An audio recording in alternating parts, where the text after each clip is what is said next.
नमस्ते भाइ बहिनीहरू। आज हामी सामाजिक अध्ययन विषय कक्षा 10 लिएर उपस्थित भएका छौँ।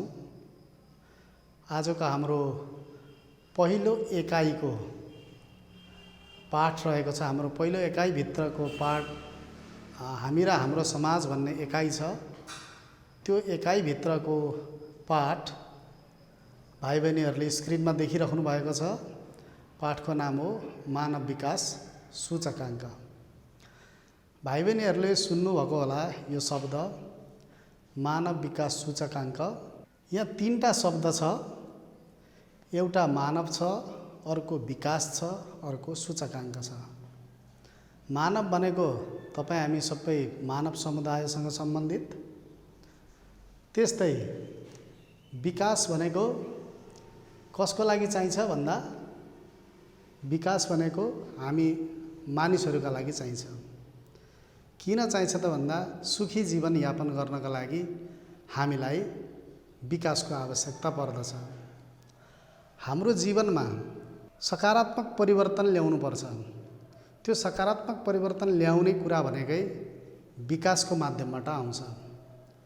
अहिलेलाई मैले यति भने, पछाडि हामी यसको बारेमा कुरा गर्छौँ। र सूचकाङ्क, यहाँ दुईटा शब्द मिलेर सूचकाङ्क बनिरहेछ।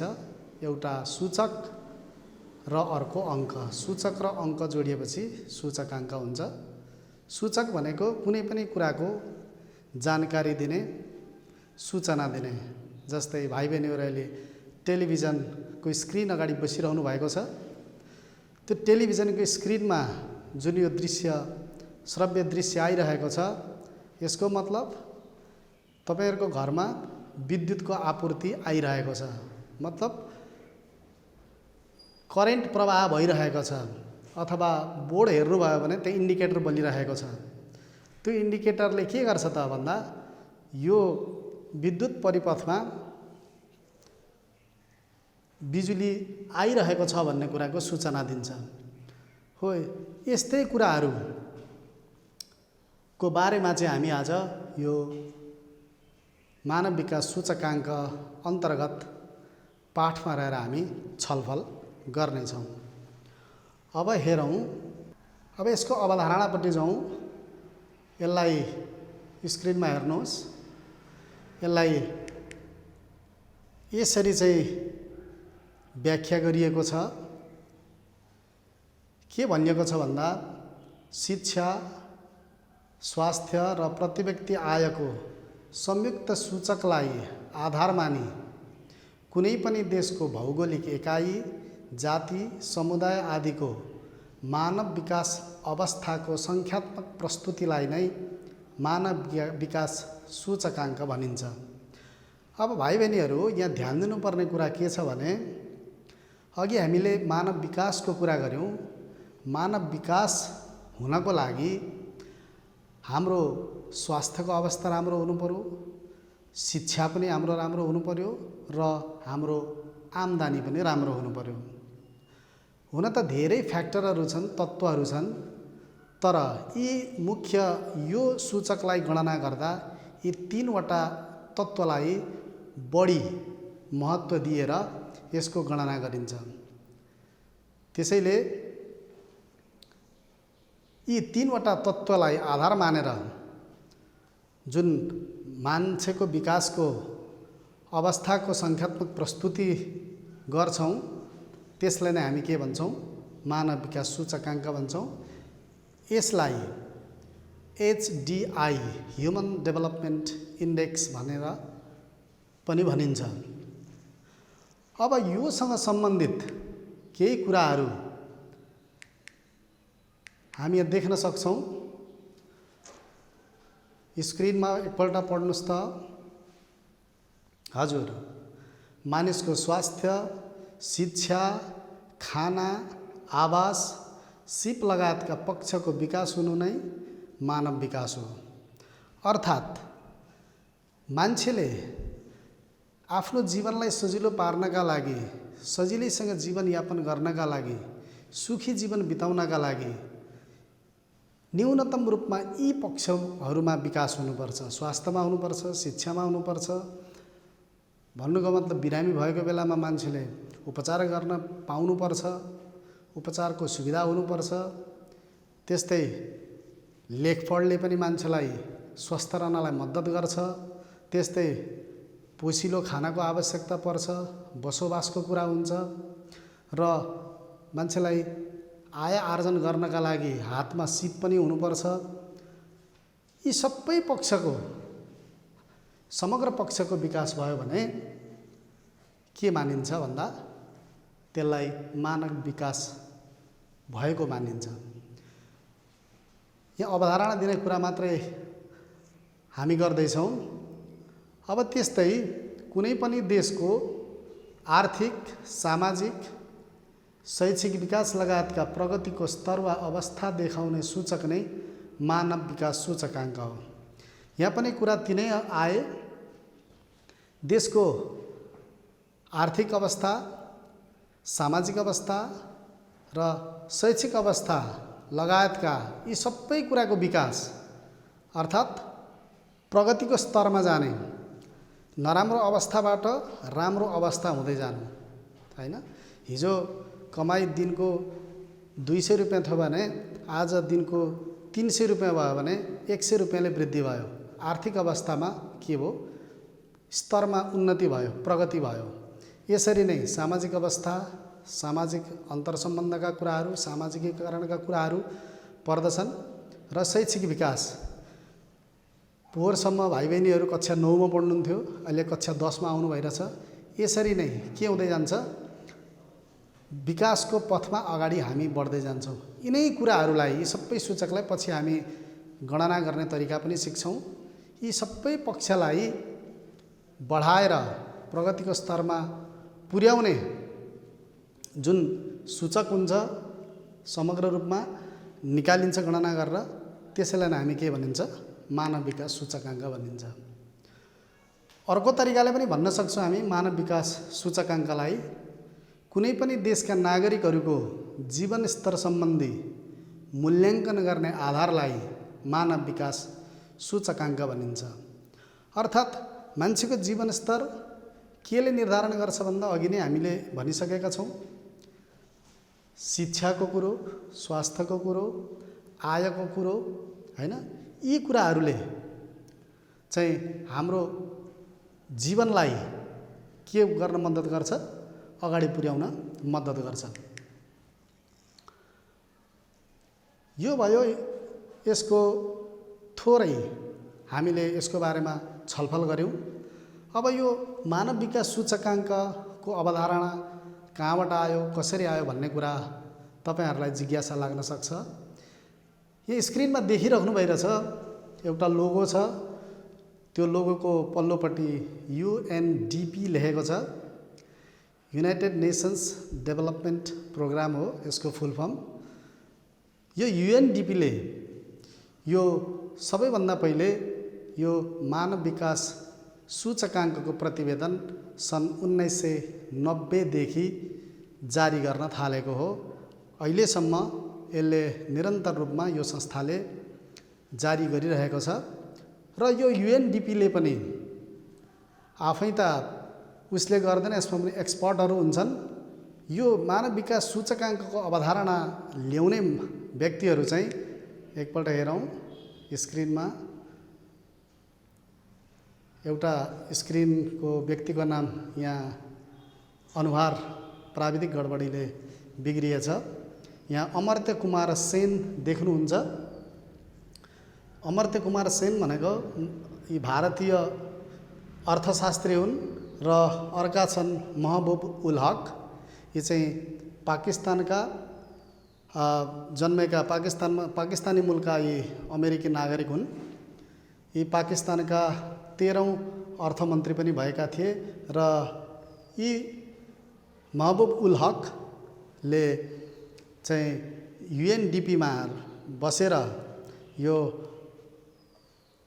मानव विकास प्रतिवेदनसँग सम्बन्धित कामहरू गरेको हुनाले अर्थात् यी दुवैजना व्यक्तिले अमर्त्य कुमार सेन र महबुब उल हक यी दुईजनाले संयुक्त यी दुईजनाको संयुक्त प्रयासबाट यो मानव विकास प्रतिवेदन चाहिँ जारी भयो, जसले मानव विकास सूचकाङ्कको अवधारणा संसारलाई दिने काम गर्यो। अब यो अघि पनि मैले भनिसकेँ, यो मानव विकास सूचकाङ्कको प्रतिवेदन चाहिँ कसले जारी गर्छ भन्दा संयुक्त राष्ट्रसङ्घ मानव विकास कार्यक्रम, जसलाई हामी युएनडिपी भन्छौँ, यो युएनडिपीले जारी गर्दछ। त्यस्तै यसलाई कसरी निकालिन्छ भन्दा अघि थोरै पनि हामीले कुरा गरेका थियौँ। औसत आयु, यसलाई हामी अपेक्षित आयु पनि भन्छौँ, शैक्षिक स्तर र प्रति व्यक्ति आयलाई आधार मानेर एचडिआई निकाल्ने गरिन्छ, अर्थात् मानव विकास सूचकाङ्क निकाल्ने गरिन्छ। त्यस्तै यो सूचकाङ्कको मूल्याङ्कन गर्ने पद्धति के हो त भन्दा यसको मूल्याङ्कन गर्ने अङ्क चाहिँ 0 देखि 1 को बिचमा रहेको हुन्छ। 0 भनेको एकदम न्यून हो भने 1 भनेको उच्च हो। यो दुईटा 0 र 1 को बिचमा यो सूचक रहेको हुन्छ। यसलाई हामी mathematically value of HDI lies between 0 and 1, हैन। यसको मतलब greater than 0 and less than 1 or equal to 1 भनेर हामी म्याथमेटिकल्ली यसरी लेख्न सक्छौँ। अब यहाँ पहिला थोरै कुरा गरौँ, त्यसपछि हामी यसको बारेमा कसरी निकालिन्छ, अघि हामीले भनेका यी शब्दहरू प्रति व्यक्ति आय, औसत आयु, शिक्षाको स्तर के हो भन्ने कुरा फेरि हामी गर्ने नै छौँ। सन् 2018 को प्रतिवेदन अनुसार नेपालको मानव विकास सूचकाङ्क 0.579 रहेको छ। यसको भ्यालु 0 र 1 कै बिचमा हामी पाउँछौँ।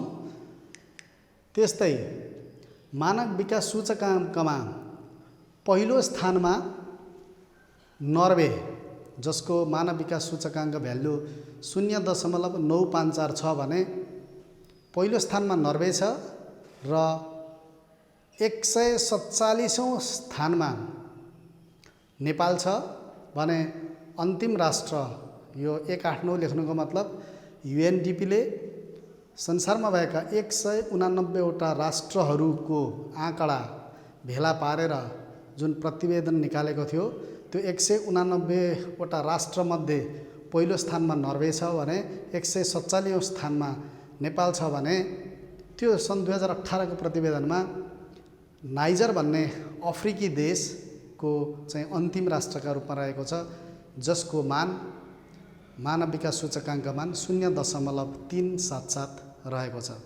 अब यहाँ हामी के देख्छौँ भन्दा डाइमेन्सन अफ ह्युमन डेभलपमेन्ट भनेको छ मानव विकासका आयामहरू। यो मानव विकासका आयामहरूमा हामी यहाँ 3टा कुरा देख्छौँ। अघि भनेकै कुरा छ लङ एन्ड हेल्दी लाइफ, हैन, स्वस्थ र दीर्घायु जीवन, नलेज, हाम्रो शिक्षासँग सम्बन्धित कुरा भयो। त्यस्तै डिसेन्ट स्ट्यान्डर्ड अफ लिभिङ, मान्छेको चाहिँ सभ्य जीवन, हैन, जीवनस्तर, हैन।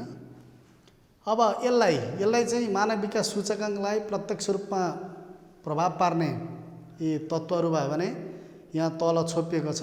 यहाँभित्र चाहिँ तपाईँको देशको राजनीतिक स्थिरता, वातावरणीय अवस्था, शान्ति, सुरक्षा, मानव अधिकारका कुराहरू पर्छन्।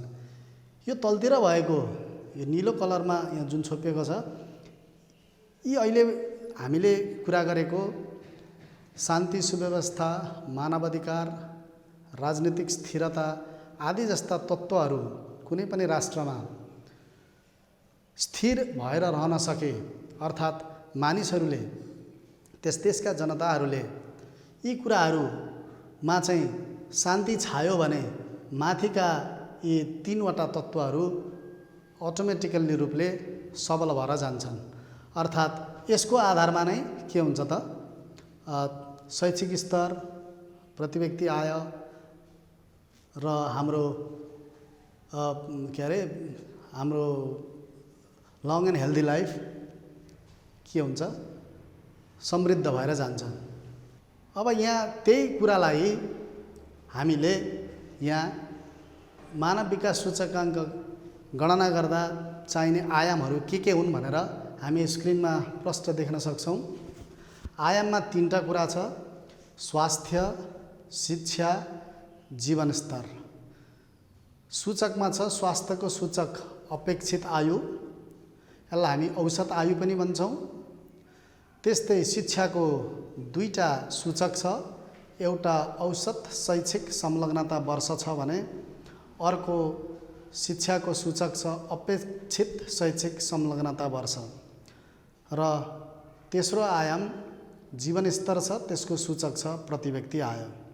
यहाँ हामी सूचकमा ध्यान दिएर हेर्नुहोस् भाइ बहिनीहरू, यो अपेक्षित आयुलाई हामी वर्षमा गणना गर्छौँ, औसत शैक्षिक संलग्नता यसलाई पनि हामी वर्षमा गणना गर्छौँ र अपेक्षित शैक्षिक संलग्नता यसलाई पनि हामी वर्षमा गणना गर्छौँ भने प्रति व्यक्ति आयलाई अमेरिकी डलरमा गणना गर्छौँ।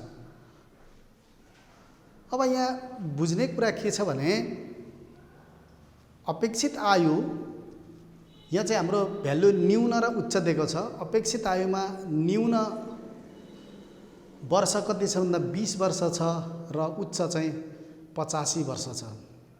यहाँ प्रश्न उठ्न सक्छ, जिज्ञासा उठ्न सक्छ, किन 20 नै भयो, किन 18 भएन, किन 25 भएन भन्ने प्रश्न उठ्न सक्छ।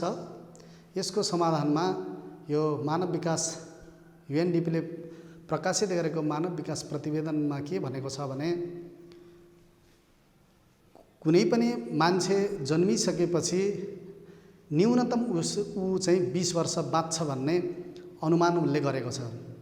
20 वर्ष बाँच्यो भने त्यो उमेर भनेको प्रजनन क्षमता विकसित भएको अवस्था मानिन्छ।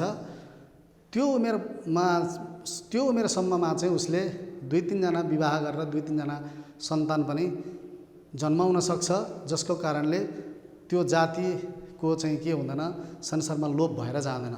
त्यसैले यसलाई 20 वर्ष मानिएको हो।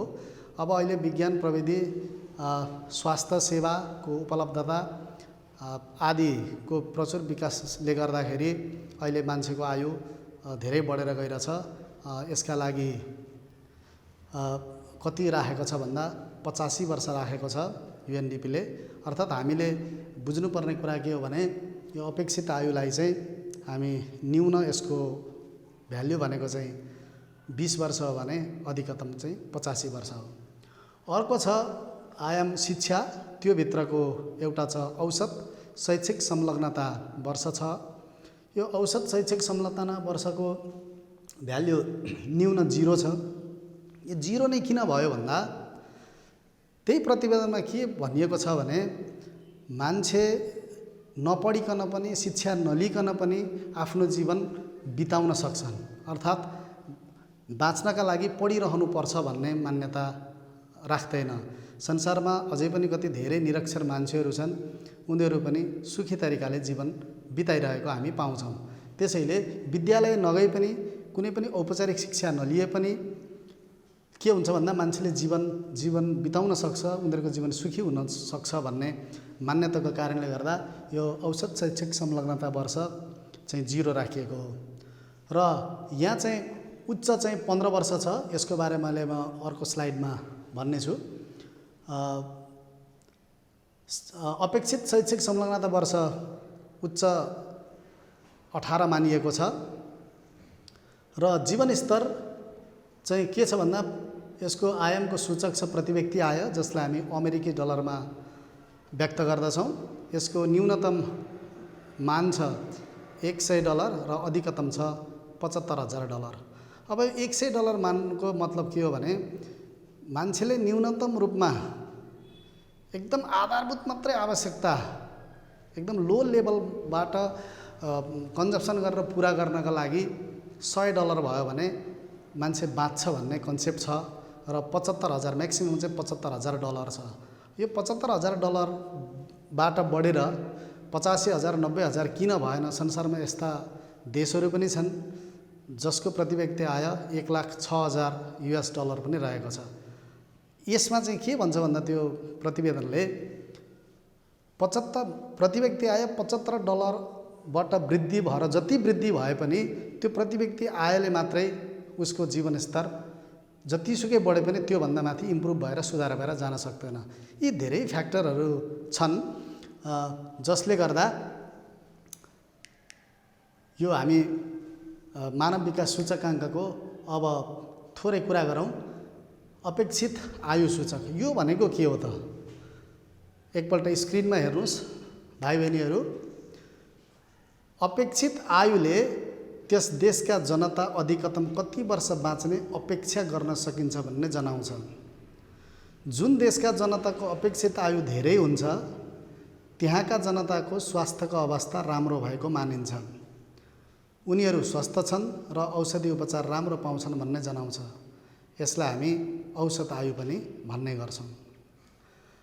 अर्थात् भन्नुको मतलब यो अपेक्षित आयुले हामीलाई के जनायो भने कोही बच्चा जन्मियो भने त्यो कति वर्षसम्म यो संसारमा बाँच्न सक्छ भन्ने कुरा विभिन्न फ्याक्टरहरूले निर्धारण गरेको हुन्छ। ऊ बाँच्दाको कस्तो परिवेशमा जन्मिँदा कस्तो परिवेशमा जन्मिएको, ऊ बिरामी भयो भने उपचार गर्ने अवस्था छ कि छैन, घरायसी वातावरण कस्तो छ, समाजको वातावरण कस्तो छ, पोसिलो खानेकुरा खान सक्ने अवस्था छ कि छैन, शिक्षाको अवस्था के छ, अलि ठुलो हुँदै गइसकेपछि यी धेरै तत्त्वहरू छन् जसले गर्दा उसको आयु निर्धारण हुने गर्छ।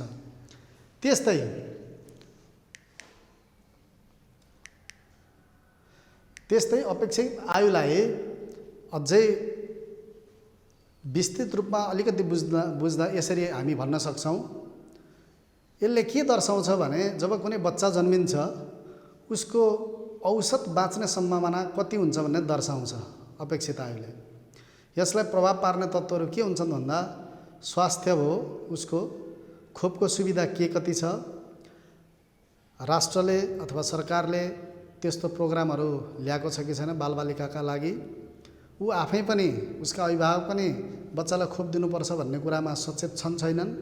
त्यस्तै स्वास्थ्य सुविधा, वातावरणीय अवस्था, कस्तो वातावरणमा बच्चा हुर्किन्छ त्यो वातावरणले पनि असर पार्छ। अब बिरामी हुँदा पक्कै हामी अस्पताल जान्छौँ, तपाईँ हामी पनि धेरैपल्ट गएका छौँ। अब त्यो अस्पतालमा लाग्ने शुल्क त्यो बालकले त्यो बच्चाले तिर्न सक्छ सक्दैन त्यो कुराले पनि निर्धारण गर्छ। किनभने हामी कतिपय अवस्थामा कुराहरू सुन्छौँ, फलानालाई यस्तो रोग लागेको रहेछ, पैसा कम भएर बेलैमा उपचार हुन पाएको भए बाँच्थ्यो, अब यो धरतीबाट बिदा हुन्छ कि क्या हो भन्ने जस्ता हामी कुराहरू सुन्छौँ। यो भन्नुको मतलब उसले अस्पतालको लाग्ने शुल्क तिर्न सक्छ सक्दैन स्वास्थ्य सेवा लिनका लागि, यी कुराहरू पर्छन् भने जनताको स्वास्थ्यको ख्याल गर्नका लागि सरकारले के कस्ता योजनाहरू बनाएको हुन्छ त्यो कुरामा पनि कुनै पनि देशका नागरिकहरूको अपेक्षित आयु निर्धारण हुने गर्दछ। त्यस्तै अब दोस्रो सूचक आयो शैक्षिक सूचक। यो शैक्षिक सूचकलाई हामीले यहाँ अङ्ग्रेजीमा यहाँ लेखिएको छ MYS, यसलाई हामी मिन इयर अफ स्कुलिङ भन्छौँ। यसलाई चाहिँ औसत शैक्षिक संलग्नता वर्ष। यो भनेको के भन्दा 25 वर्षभन्दा माथिका मानिसले विद्यालयमा बिताएको औसत वर्ष। यो भन्नुको मतलब कुनै पनि देशमा भएका मान्छेहरू, जनताहरू हुन्छन्, मानिसहरू हुन्छन्, ती मानिसहरूले औसत रूपमा 25 वर्षभन्दा माथिका, त्योभन्दा कमको होइन, 25 वर्षभन्दा माथिका जनताले औपचारिक रूपमा विद्यालयमा औसत रूपमा कति बिताए भन्ने अर्थ हुन्छ। अब यहाँ त निरक्षरहरू पनि छन्, आधारभूत तह उत्तीर्ण गर्नेहरू पनि छन्, माध्यमिक तह उत्तीर्ण गरेर छोड्नेहरू पनि हामी पाउँछौँ। त्यस्तै विश्वविद्यालयसम्म पुग्ने मान्छेहरू पनि पाउँछौँ, ब्याचलरसम्म गर्ने, मास्टर सक्ने, पिएचडीसम्म गर्ने। अर्थात् हामी निरक्षरदेखि पिएचडी स्कलरसम्मको कुराहरू पर्छ। तर त्यो चाहिँ गणना कहाँ हुन्छ भन्दा 25 वर्षभन्दा माथिका जनताले विद्यालयमा बिताएको औसत वर्ष, यसलाई हामी मिन इयर अफ स्कुलिङ भन्छौँ। यो किन यसरी राखेको भने अहिले हामी यसको गणना गर्दा सजिलो हुन्छ भनेर राखेको हो। तपाईँहरूले पनि यसरी नै लेख्नुभए हुन्छ। त्यस्तै अर्को छ EYS, expected year of schooling. यो भनेको विद्यालय जाने उमेर समूहका बालबालिकाले विद्यालयमा बिताउने अपेक्षा गरिएको वर्ष। यसको मतलब विद्यालय जाने उमेर समूह भनेको 18 वर्षसम्मको उमेरलाई मानिएको छ। जब कुनै बच्चालाई विद्यालयमा भर्ना हामी गर्छौँ, ऊ 18 वर्ष हुन्जेलसम्म कति वर्ष विद्यालयमा रहन सक्छ भन्ने अपेक्षा गरेको हो। अब यहाँ चाहिँ के हुन्छ भन्दा विद्यालयमा हामी 5 वर्षको उमेर पुरा भएपछि हामी विद्यालयमा हामी भर्ना गर्छौँ। कोही विद्यार्थीहरू 5 क्लास पुगेरै छोड्छन् भने, कोही विद्यार्थीहरू 7 क्लासमा पुगेर छोड्छन्, कोही विद्यार्थी 10 क्लास पुगेर छोड्छन्, कोही विद्यार्थीहरू 2 क्लास पढेरै छोड्ने गर्छन्। हो, यो विद्यालय जाने उमेर समूहका बालबालिकाहरूले औसत रूपमा चाहिँ विद्यालयमा कति वर्ष बिताउलान् भन्ने अपेक्षा गरिएको वर्ष हो यो चाहिँ। त्यस्तै अर्को छ आय सूचक। यो अहिलेको वर्तमान समयमा मानिसलाई सबैभन्दा बढी प्रभाव पार्ने एउटा सूचकको रूपमा हामी यसलाई लिन्छौँ। अब एकपल्ट स्क्रिनमा ध्यान दिएर पढ्नुहोस् त। यो आय सूचकले के भन्छ भने यसले चाहिँ मानव जीवनको गुणस्तरको मापन गर्छ।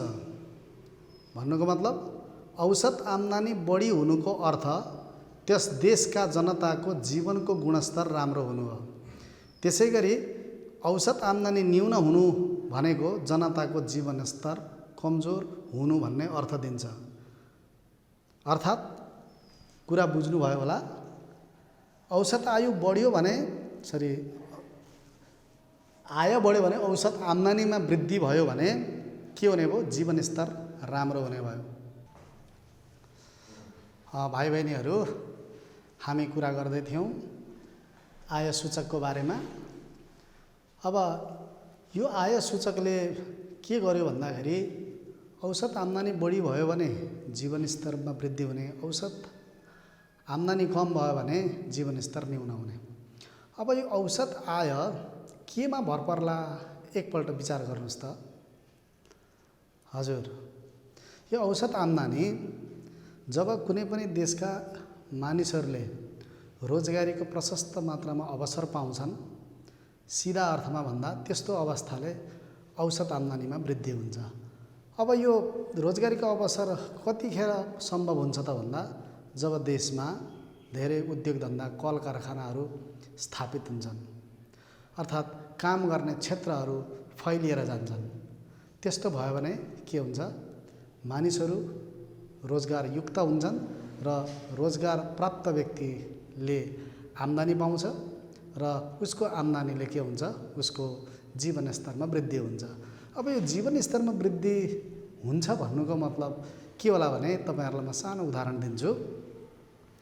त कोही व्यक्तिको मासिक आम्दानी 10,000 छ।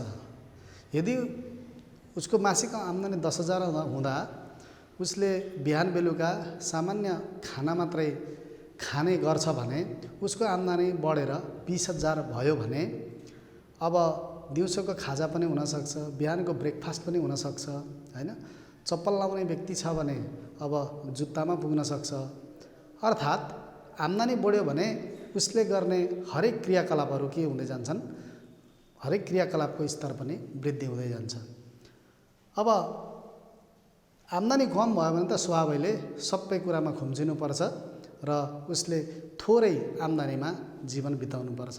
थोरै आम्दानीमा जीवन बिताउनु भनेको उसको जीवनस्तर के हुनु हो? खस्किनु हो। हेरौँ अर्को। अब यहाँ अर्को के भने कसरी निकालिन्छ त भन्दा कुनै पनि देशको कुल राष्ट्रिय उत्पादनलाई त्यस देशको जनसङ्ख्याले भाग गर्यो भने के निस्किन्छ? प्रति व्यक्ति आय निस्किन्छ। र यो प्रति व्यक्ति आय यो मानव विकास सूचकाङ्कमा गणना गर्दा यसलाई चाहिँ UNDP-ले पर्चेजिङ पावर प्यारिटी भन्छ, GNI पर क्यापिटा भन्छ। ग्रस नेसनल इन्कम पर क्यापिटा, यसलाई चाहिँ पर्चेजिङ पावर प्यारिटीमा नाप्छ। यो भन्नुको मतलब क्रय शक्ति क्षमता, यसलाई चाहिँ हामी US डलरमा व्यक्त गर्दछौँ। अब यहाँ आयो यो गुणस्तरीय जीवन कसरी बनाउन सकिन्छ भन्ने कुरा अब हामी थोरै मात्रामा कुरा गरौँ। यो गुणस्तरीय जीवन निर्माणको आधार चाहिँ के हो भन्दा यो बुँदामा लेखेको छ, ध्यान दिएर सुन्नुहोला। परिवारको आकार सानो बनाउने। अब परिवार ठुलो भयो भने विभिन्न किसिमका आवश्यकताहरू हुन्छन्, सङ्ख्या बढ्यो भने आवश्यकता धेरै हुन्छ, आवश्यकता धेरै भयो भने खर्चले पुर्याउन सकिँदैन। त्यस्तो भयो भने गुणस्तरीय जीवन बन्न कठिन हुन्छ। त्यसैले परिवारको आकार सानो बनाउने, स्तरीय शिक्षाको व्यवस्था गर्ने, त्यस्तै उपयुक्त उमेरमा विवाह गर्ने। यो उपयुक्त उमेरमा विवाह गरियो भने के हुन्छ भन्दा सन्तान पनि कम हुन्छन्। अब सानै उमेरमा विवाह गर्यो भने सन्तान बढी हुने सम्भावना हुन्छ, जसले गर्दा गुणस्तरीय जीवन बनाउन गाह्रो हुन्छ। त्यस्तै उपयुक्त उमेरमा प्रथम गर्भधारण गर्ने, त्यस्तै 2 बच्चाका बीचमा जन्मान्तर गर्ने। एउटा बच्चा र अर्को बच्चा लगातार वर्षेनीको भयो भने आमाको र बच्चाको दुईटैको स्वास्थ्य बिग्रिने प्रबल सम्भावना भएको हुनाले जन्मान्तर गर्यो भने के हुन्छ, त्यो बच्चालाई हामी राम्ररी उचित शिक्षा दीक्षा सहित उसको गुणस्तरीय जीवन बनाउनका लागि हामी आधार तयार गर्न सक्छौँ। त्यस्तै स्वास्थ्य र सरसफाइमा ध्यान दिने, यो सामान्य कुरा छ। पोसिलो खानेकुराहरू खाने, अझ हामी यसलाई सन्तुलित खानेकुराहरू भन्छौँ। यो सन्तुलित खानेकुरा खानलाई पनि हाम्रो प्रति व्यक्ति आयमा वृद्धि हुनुपर्छ, अनि मात्रै हामी गुणस्तरीय जीवनको आधार हामी निर्माण गर्न सक्छौँ। त्यस्तै लैङ्गिक समानता कायम गर्ने, यो छोरा र छोरीमा विभेद गर्ने नीति कानुनमा नभए पनि व्यवहारमा अहिले पनि यदाकदा हामी पाउँछौँ। यदि हामीले छोरा र छोरीमा विभेद गरेनौँ भने के हुन्छ, त्यो गुणस्तरीय जीवन बन्न मद्दत पुर्याउँछ। त्यस्तै बाबुआमाले आफ्नो जिम्मेवारी के हो त्यो राम्रो रूपमा वहन गर्नु पर्दछ र कमाए जति सबै हामीले खायौँ भने हाम्रो गुणस्तरीय जीवन निर्माण गर्ने आधार बन्दैन, किनभने भविष्य अनिश्चित हुन्छ। सामान्य रूपमै कुरा गर्दा पनि हामी बिरामी पर्न सक्छौँ। त्यस्तो अवस्थामा अस्पताल जानुपऱ्यो। अघि पनि हामीले स्वास्थ्यको कुरा गरिरहेका थियौँ हैन, अस्पतालको शुल्कको कुरा गरेका थियौँ। यो बचत गर्ने बानी बसाउनुपर्छ। त्यस्तै अब अहिले पछाडि आउँछ, अघि हामीले कुरा गरेका थियौँ नर्वे चाहिँ विश्वको सबैभन्दा मानव विकास सूचकाङ्कमा अग्रणी स्थानमा छ भने नाइजर भन्ने देश 189औं राष्ट्रका रूपमा रहेको छ। यो किन यस्तो ग्याप भयो, अर्थात् हामी नेपाली पनि, हाम्रो देश नेपाल पनि मानव विकास सूचकाङ्कको त्यो र्याङ्किङमा हामी पनि धेरै पछाडि छौँ, 147औं राष्ट्रमा छौँ। मानव विकास सूचकमा हामी पछि पर्नुपर्ने कारण के हो त, के हुन सक्ला त? एकपल्ट सोच्नुहोस् त भाइ बहिनीहरू। हजुर, यसको मुख्य तत्त्व एउटा राजनीतिक अस्थिरता। देशमा राजनीतिक अस्थिरता भयो भने सबै क्षेत्र अस्थिर हुन्छ। यो सबै क्षेत्र अस्थिर भइसकेपछि यसले सबैतिर अशान्ति ल्याउँछ। अशान्ति ल्याइसकेपछि यसले सबै फ्याक्टरमा असर गर्छ, जसले गर्दा पछाडि परिन्छ। त्यस्तै कुनै पनि देशका जनताहरू अशिक्षित भयो भने यसले पनि के गर्छ त भन्दा, अघि हामीले कुरा गरिसकेका छौँ, शिक्षाको कुरा गरेका छौँ, शैक्षिक सूचकको कुरा गरेका थियौँ हो। त्यसलाई पनि प्रभाव पार्ने तत्त्व के हो त भन्दा शिक्षा हो। जब देशका नागरिकहरू अशिक्षित भयो भने मानव विकास सूचकमा त्यसै पनि हामी पछि पर्छौँ। त्यस्तै कुनै पनि राष्ट्रमा गृहयुद्ध भयो भने यसले पनि के गर्छ, त्यो राष्ट्र पनि मानव विकास सूचकमा पछाडि पर्छ। त्यस्तै अर्को तत्त्व छ महामारी। अहिले कोभिड-19 को महामारी ले गर्दा विश्व आक्रान्त छ। भाइ बहिनीहरू, तपाईँ हामी सबैले भोगिरहेको कुरा हो। त्यस्तै कहिले भोकमरी चल्छ, कहिले खडेरी पर्छ, कहिले प्राकृतिक प्रकोप आउँछ। वर्षेरी हाम्रो देशमा बाढी पहिरोबाट धेरै मानिसहरूको ज्यान जाने, धनजनको विनाश हुने गरेको सर्वविदितै छ। त्यस्तै जनतामा राष्ट्रिय भावनाको अभाव भयो भने पनि मानव विकास सूचकमा हामी पछाडि पर्छौँ। र अर्को छ बौद्धिक पलायन। यो बौद्धिक पलायन भनेको देशमा भएका सिपयुक्त व्यक्तिहरू रोजगारीको खोजीमा अर्थात् राम्रो अवसरको खोजीमा देश छोडेर विदेश जाने प्रवृत्ति हो। यसरी बौद्धिक व्यक्तिहरूले देश छोडेर गए भने भएको यहाँ रहने देशलाई कसरी बनाउने भन्ने प्रश्न उठ्छ। त्यसैले सरकारले विभिन्न किसिमका कार्यक्रमहरू ल्याएर बौद्धिक पलायन हुने कार्यक्रमलाई रोक्ने योजना बनाउनु अत्यावश्यक देखिन्छ। त्यस्तै कुनै पनि देशमा भएको प्राकृतिक स्रोत र साधनको उचित परिचालन गर्न सकिएन भने पनि हामी मानव विकास सूचकमा पछि पर्छौँ। अब चुनौतीहरू के छन् त? मानव विकास सूचकमा अगाडि बढ्नका लागि हामीले के गर्नुपर्छ होला त? कस्ता कस्ता समस्याहरूको समाधान गर्नुपर्छ भन्ने कुरा यहाँ बुँदागत रूपमा प्रस्ट्याउने काम भएको छ। भाइ बहिनीहरू स्क्रिन राम्ररी पढ्नुहोस्। राजनीतिक स्थिरता कायम गर्नु, यो सबै अघि पनि यो पहिल्यै बुँदामा आइरहेको थियो, अहिले पनि पहिल्यै बुँदामा आइरहेछ। भनेपछि राजनीतिले कति प्रभाव पार्दो रहेछ। हाम्रो जस्तो विकासशील मुलुकमा त राजनीतिले सबै क्षेत्रलाई छोएको हुन्छ। त्यसैले राजनीतिक स्थिरता कायम गर्नु भनेकै देश सुख शान्ति र समृद्धिको बाटोमा लाग्नु हो। त्यस्तै निरक्षरता उन्मूलन गर्नु पर्यो। जबसम्म देशमा रहेका जनताहरू निरक्षर हुन्छन्, अरू स्वास्थ्यको स्थिति उच्च भए पनि, राम्रो भए पनि, प्रति व्यक्ति आय उच्च भए पनि, तर व्यक्तिहरू निरक्षर भयो भने मानव विकास सूचकमा स्वभावैले पछाडि परिहाल्छ। त्यस्तै कक्षा छाड्ने र दोहोऱ्याउने दर घटाई टिकाउने दर बढाउने चुनौती रहेको हुन्छ। बच्चाहरू 4-5 क्लास पढ्छन्, घरायसी कारणले अन्य विभिन्न कारणले गर्दा कक्षा छोड्नेहरू पनि हुन्छन्, अथवा 8 क्लास 10 क्लासमा गएर पनि बच्चाहरूले कक्षा छोड्छन्। त्यस्तै विभिन्न कारणले गर्दा अनुत्तीर्ण भएपछि कक्षा दोहोऱ्याउनु पनि पर्ने अवस्था हुन्छ। र भएका बच्चाहरू पनि के हुन्छ, त्यो विद्यालयमा बसेर पढिरहने अवस्था विभिन्न फ्याक्टरले, विभिन्न कारणले गर्दाखेरि बस्न नसक्ने अवस्था आउन सक्छ। अर्थात् उनीहरूलाई टिकाइराख्नुपर्ने चुनौती पनि प्रमुख रूपमा रहेको छ। त्यस्तै आय आर्जनका नयाँ उपायहरू अवलम्बन गर्नु। अघि पनि भनिहाल्यौँ, हाम्रो देशमा प्रत्येक दिन यो कोभिड-19 हुनुभन्दा अगाडि 1500 जना व्यक्तिहरू वैदेशिक रोजगारका लागि हैन त्रिभुवन अन्तर्राष्ट्रिय विमानस्थलमा भिड लाग्ने गर्थ्यो भन्ने कुरा हामी अखबार, पत्रपत्रिका, मिडियाका माध्यमबाट हामीले थाहा पाइरहेका छौँ। र अघि पनि कुरा आएको छ, यो बौद्धिक पलायन जबसम्म राष्ट्रले एउटा योजना बनाएर रोक्न सक्दैन तबसम्म त्यस्ता राष्ट्रहरू मानव विकास सूचकमा पछाडि परिरहन्छन्। त्यस्तै प्राकृतिक स्रोत र साधनको उपयोग बढाउँदै जानुपर्छ।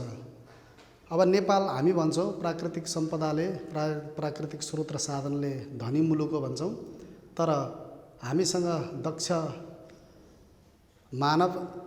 दक्ष जनशक्तिको अभावको कारणले गर्दा उपलब्ध स्रोत र साधनहरू त्यसै खेर गइरहेको छ। एउटा भनाइ छ, एकजना कविको याद आयो मलाई, एउटा कोलरिज भन्ने छ, water water everywhere not a single drop to drink. भनेपछि जताततै पानी नै पानी छ, तर पिउने पानी चाहिँ एक थोपा पनि छैन। यसको मतलब त्यो यात्रु कहाँ रहेछ त भन्दा समुद्री यात्रामा रहेछ। पानी नै पानी छ, तर पिउने पानी चाहिँ उसँग छैन, अर्थात् समुद्रको पानी पिउन योग्य हुँदैन, नुनिलो हुन्छ। त स्रोत त छ, त्यसलाई कुन प्रविधि प्रयोग गरेर नुनिलो पानीलाई पिउन योग्य बनाउन सकिन्छ? मतलब यो बौद्धिक व्यक्तिहरूले, सिप भएका व्यक्तिहरूले, प्राविधिक व्यक्तिहरूले, वैज्ञानिक सोच भएका व्यक्तिहरूले यी कुराहरू गर्न सक्ने भएको हुनाले यस्तो कुरालाई पनि रोक्नु पर्दछ। त्यस्तै छ, जनतालाई गुणस्तरीय स्वास्थ्य सेवा उपलब्ध गराउनु, अघि पनि कुरा भयो। परिवार नियोजनलाई प्रभावकारी बनाउनु, परिवारको आकार सानो बनाउने कुरा अघि पनि हामीले गरिसकेका छौँ। यी चुनौतीहरू रहेका छन् र वातावरण चाहिँ कस्तो हुनु पर्यो भन्दाखेरि सबै खालको वातावरण कुलतमुक्त हुनु पर्यो। अहिलेको हाम्रो समाजका युवा पुस्ताहरू कुलतमा लागेको हामी पाउँछौँ। यस्तो रिहेबिलिटेसन सेन्टरहरू निर्माण गर्नुको सट्टा बरु अस्पतालहरू, शिक्षालयहरू स्थापना गर्नु महत्त्वपूर्ण देखिन्छ र स्वच्छ सफा वातावरण तयार पार्नु पनि चुनौतीको रूपमा रहेको छ। अब यति हामीले कुरा गरिसकेपछि अब हामी कहाँ आयौँ त भन्दा यो गणना चाहिँ हामी मानव विकास सूचकाङ्कमा गणना कसरी गर्ने भन्ने कुरामा आयौँ। अब यहाँहरूलाई मैले बोर्डमा स्क्रिनमा पढ्नु होला। प्रश्न छ, नेपालको औसत आयु 70.5 वर्ष, औसत शैक्षिक संलग्नता 4.9 वर्ष, अपेक्षित शैक्षिक संलग्नता 12.2 वर्ष, प्रति व्यक्ति आय, यो अघि पनि भने पर्चेजिङ पावर प्यारिटी, क्रय शक्ति क्षमता भन्छौँ, यसलाई चाहिँ US डलरमा मेजर गर्छौँ हामी, 2748 डलर भए नेपालको मानव विकास सूचकाङ्क अर्थात् ह्युमन डेभलपमेन्ट इन्डेक्स, सर्ट फर्ममा हामी HDI भन्छौँ, गणना गर्नुहोस् भनेर यहाँ मैले प्रश्न दिएको छु र यसको उत्तर पनि यो सन् 2018 को मानव विकास UNDP ले निकालेको प्रतिवेदनको भ्याल्यु हो यो 0.579, यसको यो उत्तर हो यो। अब यसलाई हामी कसरी गर्छौँ? अब चाहिँ हामी मुख्य रूपमा हाम्रो टेक्स्ट बुकमा पनि दिएको छ, यो टेक्स्ट बुकमा तरिका दिएको छ, त्यो तरिकालाई हामी राम्ररी बुझ्ने यहाँ प्रयास गर्नेछौँ। अब जीवन प्रत्याशा सूचक अर्थात् हामी यसलाई औसत आयु सूचक भनेर हामीले अघि कुरा गरिसकेका छौँ। अब यहाँ ध्यान दिएर हेर्नुहोस्, यहाँ यसको फर्मुला हामी कसरी लेख्छौँ भन्दा LE - 20 85 - 20, यसलाई हामी यसको डाइमेन्सन इन्डेक्स पनि भन्छौँ। LE भनेको लाइफ एक्सपेक्टेन्सी, यो औसत आयु। अब यहाँ मनन गर्नुपर्ने कुरा के छ भने अघि पनि भने मैले 20 वर्षको कुरो, 20 वर्ष किन राखियो भन्दा 20 वर्ष त्यस्तो उमेर हो जुन उमेरमा मानिसले विवाह गरेर 1-2वटा बच्चा जन्माउन सक्छन् र आफ्नो वंशलाई निरन्तरता दिन सक्छ भन्ने मान्यता UNDP ले राखेको छ। त्यो कारणले यो 20 वर्ष राखिएको हो। अब यसमा यदि औसत आयु अथवा जीवन प्रत्याशा सूचकमा कुनै पनि देशको औसत आयु 85 वर्ष भयो भने हामी यहाँ 85 लेख्यौँ भने यो 85 - 20 डिवाइडेड बाई 85 - 20 इक्वल भयो, काट्यो 1 भयो। यसको भ्यालु भनेको म्याक्सिमम 1 हुन्छ, अघि पनि हामीले भनेको छौँ। न्यून भनेको 0 हो, म्याक्सिमम भनेको 1 हो। अब अघिको हाम्रो प्रश्नमा यहाँ कति छ भन्दा हाम्रो 70.5 वर्ष छ। अब त्यो 70.5 वर्षलाई हामी कहाँ राख्छौँ भन्दा यहाँ ल्याएर राख्छौँ। त्यो माथिको फर्मुला हो, याद गर्नु होला। 70.5 - 20 डिवाइडेड बाई 85 - 20 अथवा 85 - 20। अब यसलाई हामीले क्यालकुलेसन गर्दा 70.5 - 20 गर्दा 50.5 हुन्छ र 85 - 20 गर्दा 65 हुन्छ। अब यसको सूचकको भ्यालु आयो 0.776, 0.776 छ।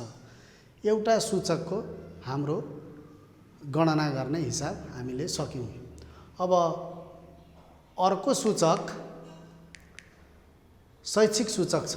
शैक्षिक सूचकलाई हामीले औसत शैक्षिक संलग्नता वर्ष र अपेक्षित शैक्षिक संलग्नता वर्ष भनेर दुईटा शब्द प्रयोग गरेका छौँ। यसलाई अब त्यो कपीमा तपाईँहरूलाई लेख्न पनि गाह्रो हुन्छ। त्यसो भएको कारणले औसत शैक्षिक संलग्नता सूचकलाई हामीले MYS mean year of schooling भन्छौँ।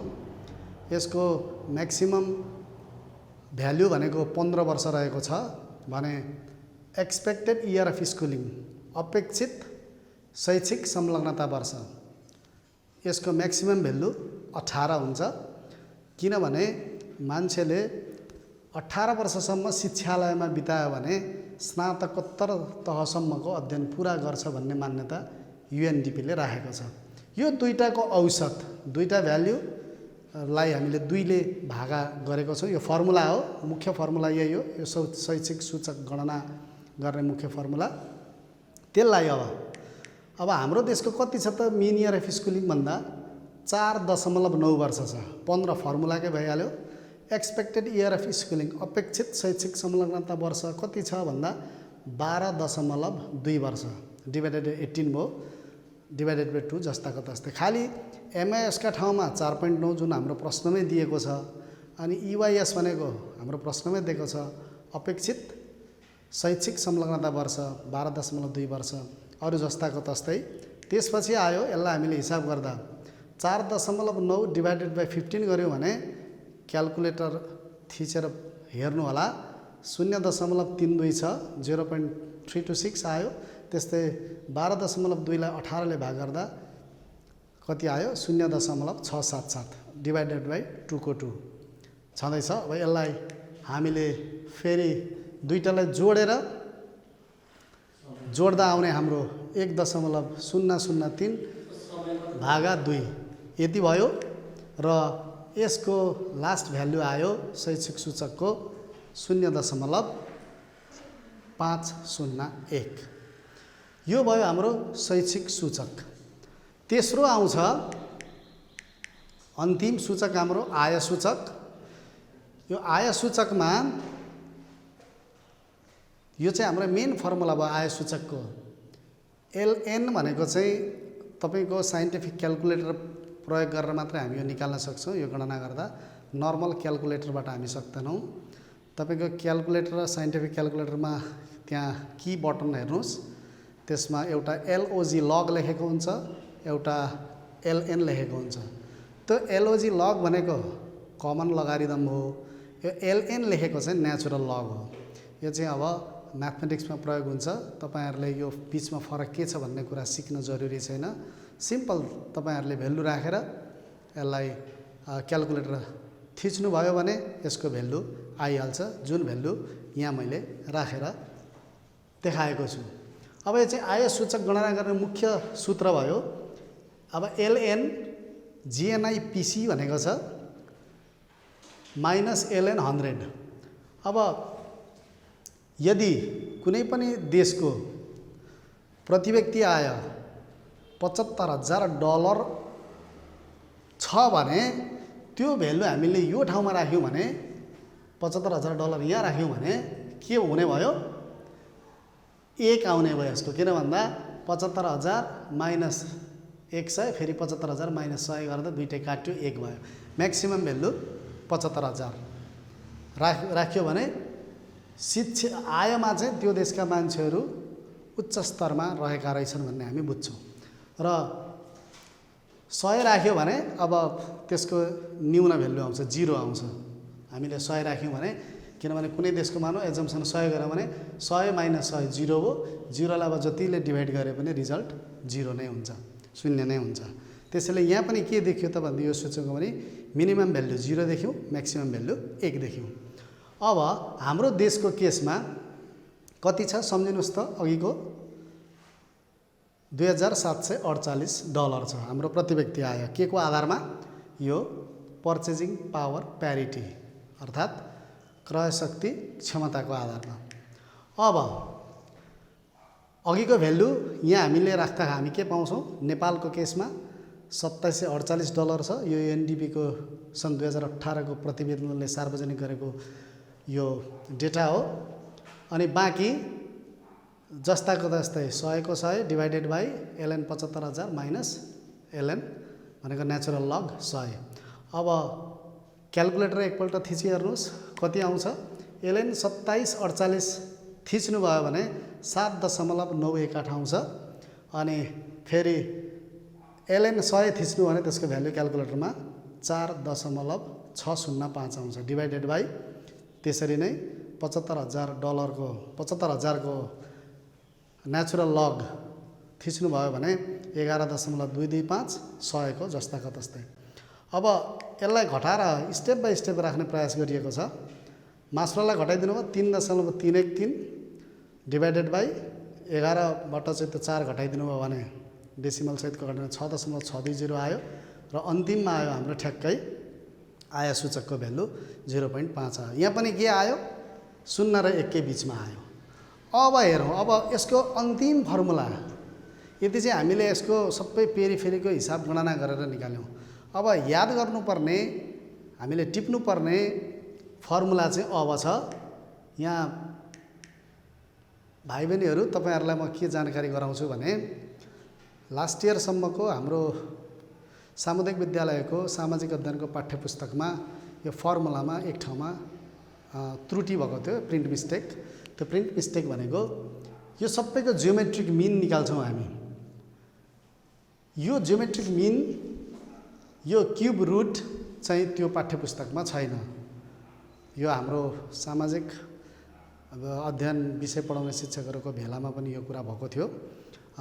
पछि हामीले अरू वेबसाइटहरू हेर्यौँ, त्यो गलत भएको प्रिन्ट मिस्टेक भएको भन्ने कुरा पुष्टि भइसकेपछि तपाईहरुको पनि पाठ्यपुस्तक पल्टाएर हेर्नुहोस्। यदि त्यहाँ क्युब रुट छैन भने त्यसमा क्युब रुट राख्नु होला। अब एलईआई भनेको लाइफ एक्सपेक्टेन्सी इन्डेक्स, अनि ईआई भनेको एजुकेसन इन्डेक्स र आईआई भनेको इन्कम इन्डेक्स। यो जीवन प्रत्याशा सूचक, शिक्षा सूचक र प्रति व्यक्ति आम्दानी सूचक अर्थात् आय सूचक। यसको हामीले अघि निकालेको भ्यालु यस्तो छ कि छैन। लाइफ एक्सपेक्टेन्सी इन्डेक्स 0.776 गुना हो। त्यो स्टार जस्तो देख्यो, त्यो चाहिँ मल्टिप्लिकेसन हो। यहाँ प्राविधिक कारणले आउन सकेन, त्यसलाई गुना मान्नुहोस्। एजुकेसन इन्डेक्स 0.501 र इन्कम इन्डेक्स चाहिँ कति आइरहेछ 0.5। अब यी सबैलाई गुना गर्नुभयो भने 0.194 आउँछ। अब चाहिँ तपाईले अन्तिममा यति गरिसकेपछि अब चाहिँ क्युब रुट थिच्ने पालो आयो। यति गरिसकेपछि त्यहाँ की हेर्नुहोस् ध्यान दिएर, त्यो डाइरेक्ट कीमा हुँदैन, शिफ्ट त्यो सेकेन्ड फङ्सन हुन्छ क्यालकुलेटरमा। त्यो सेकेन्ड फङ्सनलाई थिच्नुभयो भने रिजल्ट पक्कै पनि यो पाउनुहुनेछ, जुन अघि नै हामीले प्रश्नमा यसको उत्तर दिएको थियौँ।